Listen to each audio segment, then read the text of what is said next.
Hi, வணக்கம் சொந்தம் பண்ணங்களா. எல்லோரும் எப்படி இருக்கீங்க? நல்லா இருக்கீங்களா? இந்த காலத்தில் பொம்பளை பசங்க தான் ரொம்ப ராவடி பண்ணுறாளுங்க.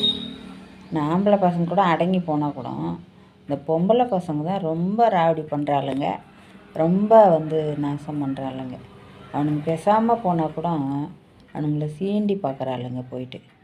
அந்த மாதிரி தான் கேரளாவில் அது பண்ணி ஒரு உயிரே போகிற மாதிரி பண்ணிட்டா ஒரு பொண்ணு.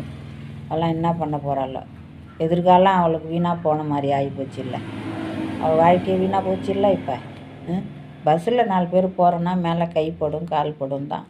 அதுக்காக நம்ம ஒன்றும் பண்ண முடியாது. அதுக்காக நம்ம தனியாக கார் வச்சுன்னு போகணும். இந்த மாதிரி காரியம் செய்யலாமல் ஒரு உயிரை போயிடுது. அதனால் சில ஆம்பளைங்க இருக்கிறாங்க தான் அல்ப ஆசைக்கு அல்பத்தனமாக இப்படி சீண்டுவானோ இருக்கிறானோ தான்.